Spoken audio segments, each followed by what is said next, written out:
செய்ய தொடங்கியதும் எதிரிகள் தங்களுக்குள் வெட்டுண்டு மடிய செய்தி.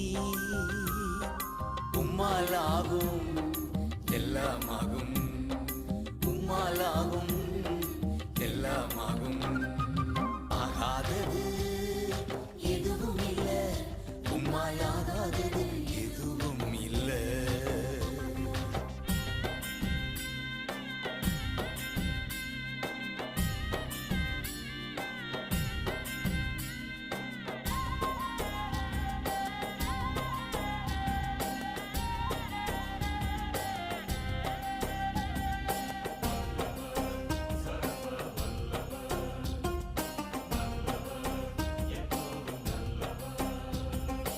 அலங்கார வாசலிலே அலங்கோல முடவன் அன்று நடந்தானே இயேசு நாமத்தில்.